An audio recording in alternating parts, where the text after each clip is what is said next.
پہ آواز لگاتے ہی بیٹا سنی انسنی کرتے کرتے اپنے دوستوں میں جا کر کے جو ہے اپنی مستیوں میں لگ جاتا ہے۔ اندازہ لگائیے ان ماں باپ کے دل پر کیا اثر ہوتا ہوگا جنہوں نے ساری زندگی پال پوس کر کے تجھے بڑا کیا، تجھے تیری شادی کروائی، آج تیرے کو ان کو تیری ضرورت ہے، ان کے پاس وقت بتا۔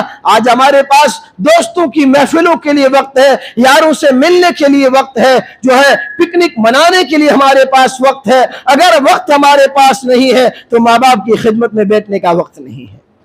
اندازہ لگائیے، ہم غور کریں کہ ہم اپنی 24 گھنٹے کی زندگی میں کتنا وقت اپنے ماں باپ کے پاس دیتے ہیں۔ بیٹھیے، ان کے درد کو سنیے، ان کے پاس بیٹھ کر کے ان کی خدمت کا پوچھئے، اور پوچھئے کہ میرے لیے لائق اگر کوئی خدمت ہے تو میں حاضر ہوں۔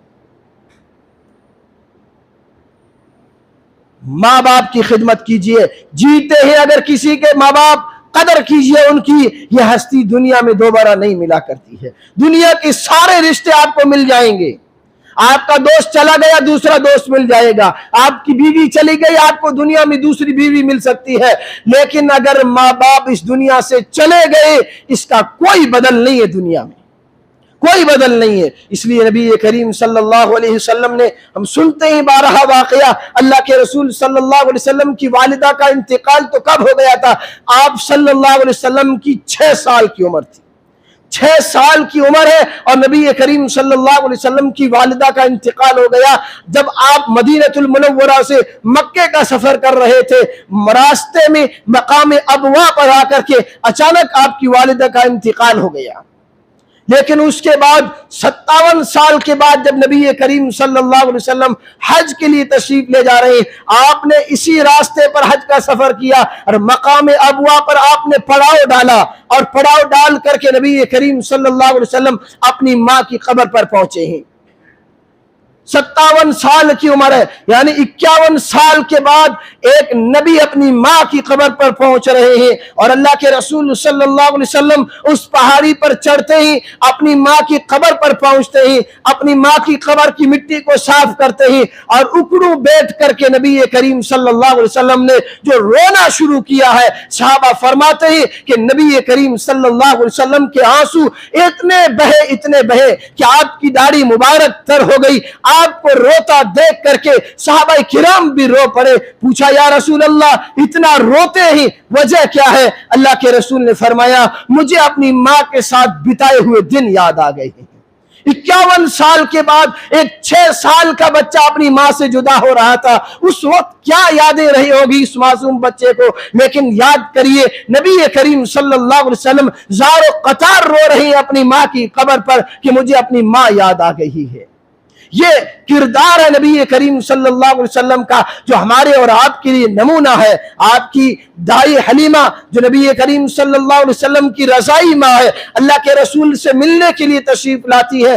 اللہ کے رسول صلی اللہ علیہ وسلم کو پتا چلا کہ دائی حلیمہ آ رہی ہے، اللہ کے رسول کھڑے ہو گئے، باہر تشریف لائے، اماں کو ویلکم کہا، اور جو ہے اللہ کے رسول صلی اللہ علیہ وسلم نے اپنی نبوت والی چادر بچھا کر کے اماں حلیمہ کو اس پر بٹھایا۔ صحابہ حیران تھے یہ خوش نصیب بڑھیا کون ہے جس کے لیے نبی کریم صلی اللہ علیہ وسلم نے یا ایھا المدثر والی چادر بچھا دی ہو۔ اللہ کے رسول صلی اللہ علیہ وسلم اعزاز کر رہے ہیں، اکرام کر رہے ہیں۔ جب ان کو رخصت کیا روانی ہو گئی، صحابہ نے پوچھا یا رسول اللہ یہ خوش نصیب مائی کون تھی، یہ بڑھیا کون تھی جس کا آپ نے اس قدر اکرام اور احترام کیا؟ اللہ کے رسول نے فرمایا یہ میری ماں دائی حلیمہ تھی جس نے مجھے دودھ پلایا تھا۔ یہ ماں باپ کا اکرام ہے، ماں باپ کا احترام کیجئے، ماں باپ کی خدمت کیجئے۔ ماں باپ کی نافرمانی کریں گے اس دنیا میں سزا مل کر کے رہے گی۔ ایک بیٹے نے اپنے باپ کو گھسیٹا اور اس کے پاؤں میں ہاتھ ڈال کر کے اس کو گھر سے باہر نکالا اور روڈ پر لے کر کے آیا۔ باپ نے کہا بیٹا بس کر، میں نے اپنے باپ کو یہیں تک کھینچا تھا، جیسا کرو گے ویسا بھرو گے۔ ماں باپ کی نافرمانی وہ جرم ہے جس کا اس دنیا میں آپ کو سزا بھگتنی ہی بھگتنی ہے۔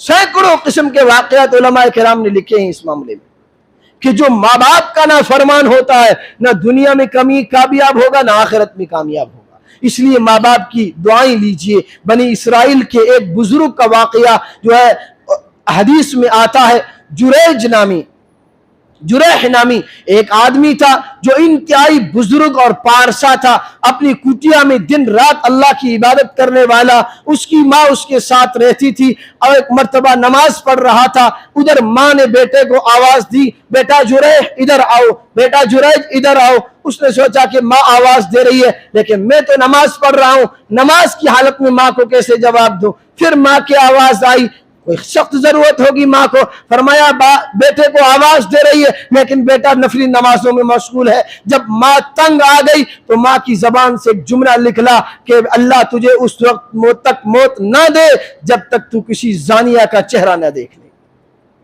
وقت آیا کہ وہاں کی ایک فاحشہ عورت نے اس کو اپنے چنگل میں پھنسانا چاہا لیکن نہیں پھنسے، آخر کار اس نے کسی اور سے زنا کیا، اور زنا کرانے کے بعد حاملہ ہوئی، اور حمل جب بچہ جن لیا، وہ فاحشہ عورت بچہ لے کر بستی میں آئی اور اس نے اعلان کیا کہ تم کس بزرگ کو جو بزرگ مانتے ہو ان کے پاس دعائیں کرانے کے لیے جاتے ہو؟ یہ تو ایسا اور ویسا ہے، دیکھو یہ میری گود میں جو بچہ ہے یہ اسی جریج نامی آدمی کا ہے۔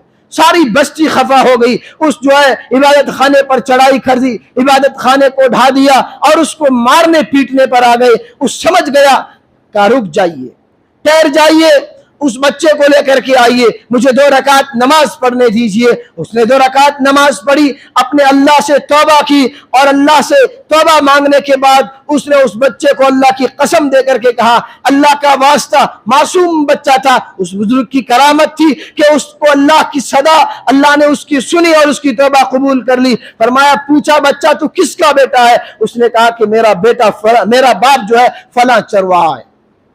پھر اس نے کہا کہ یہ اس کا قصور نہیں ہے، یہ میری ماں کی بد دعا ہے، میری ماں نے مجھے بد دعا دی تھی کہ اس وقت تک تجھے موت نہیں آئے گی جب تک تو کسی زانیہ کا چہرہ نہ دیکھ لے۔ یہ ماں باپ کی بد دعا کا اثر ہے، اس لیے اپنے ماں باپ کا دل مت دکھائیے، ماں باپ کی فرما برداری کیجئے، خدمت کیجئے۔ اگر ان کا زیادہ خوش نہیں دل رکھ سکتے، کم سے کم ان کا دل مت توڑیے۔